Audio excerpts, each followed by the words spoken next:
This is fan formula on the 12th of August. Let's get into the questions. I hope this week I do apologise. I've been not in one of the, not in the last couple. I did submit a video for the last one, but for whatever reason didn't get put in. And the one before that, the audio didn't work. Well, let's hope this one actually works and gets put in the fan formula this time. Right, what are the questions?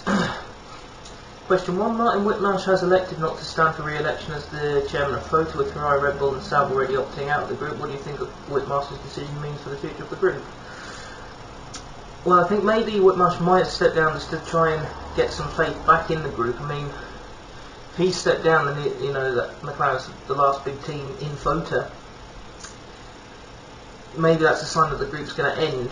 However, Formula 1 needs a group like FOTA to keep just to basically keep all the teams' interests under one roof, rather than have it split many different ways. I think Whitmarsh has made a brave move stepping down, because if this then means the whole organisation falls apart, then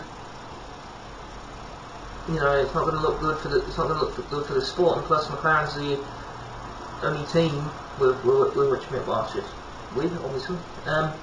The only team that's sort of got enough pull to sort of bring about change in the sport. But I think Whitmarsh's decision means that FOTA is really on the rocks at the moment. Question 2. Ferrari reported to be unsure as to who they want to partner Alonso next season. If you were Stefano Domenicali stroke Montezemolo, who would you choose and why? There's quite a few people I would choose, but off the top of my head, I would put Lewis Hamilton in Ferrari, just so he learns that he will sometimes have to be a number 2 driver, and also because he needs a tougher team boss. He's been babied by McLaren for far too long. I think he needs a tougher team boss in the form of Domenicali or Montezemolo.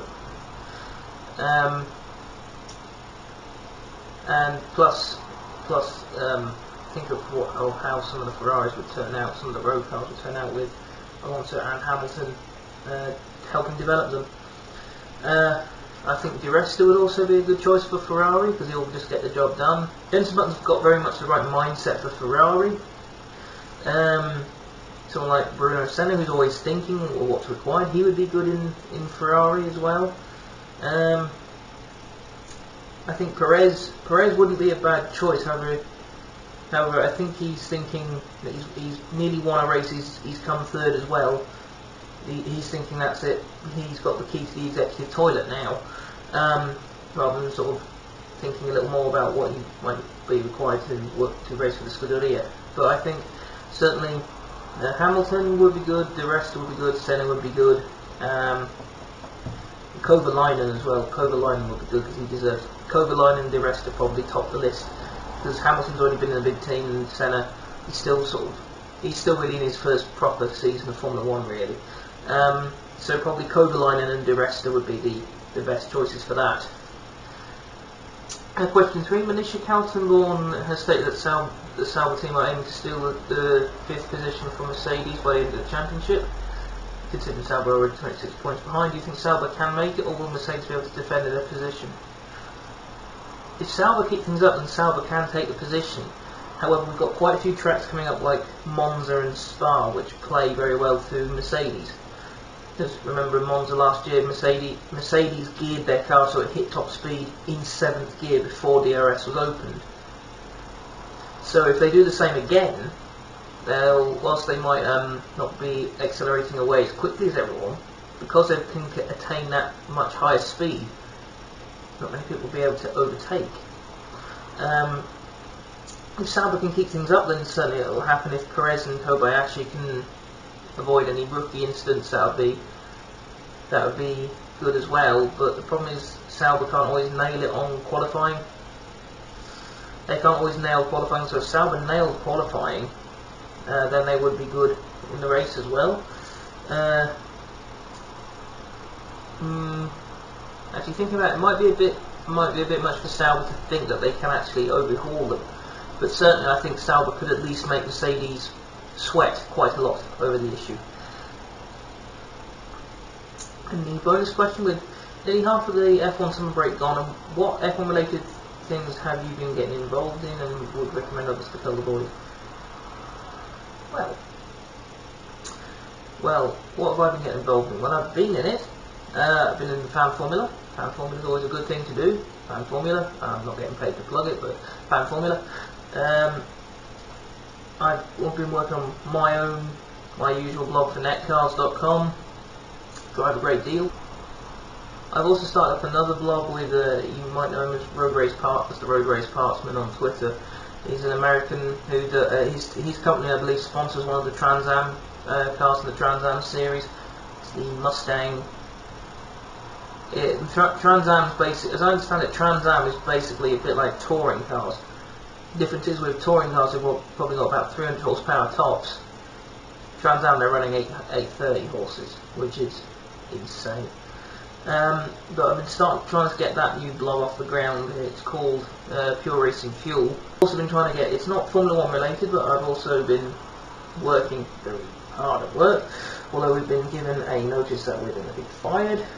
Not fired, we're being let go, which is annoying.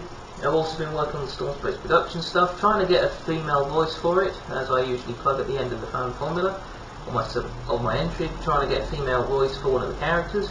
That's not been going so well, but a lot of the other audio has been cut together for it. So really, sort of a mixture of motorsport stuff and a mixture of just regular pain in the arse stuff. Really, that's really sort of how I've been feeling the summer break with, because I love Formula 1, but I'm not one of these people that gets, oh my god, there's no Formula 1, what am I gonna do? There's more to life than just Formula 1, and it pains me to say it, but because I love the sport. If it's on the summer break, you adapt. I miss the sound of the screaming V8s on a Sunday afternoon, or Sunday lunchtime, should I say. But if it's not on, it's not on for a reason. We're moaning about this 4 weeks now. How on earth are you going to get through the winter? Right, that's the end of the fan formula, my fan formula. Just a quick thing, what I was mentioning a minute ago. Need a female voice for the Storm Space Productions. Send a tweet to @CY90999 or to @StormSpaceProd if you're interested in being in it. It's just one of the female characters for now, so just send us a tweet and we'll give you some information on it.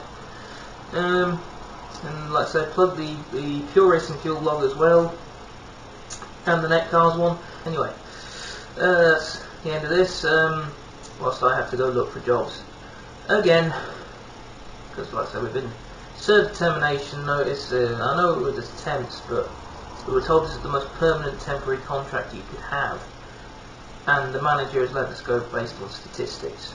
Your call times are too high, etc. Well, she hasn't said as much, but it's just what fits with the manner in which we've been let go. I just fucked off on it really.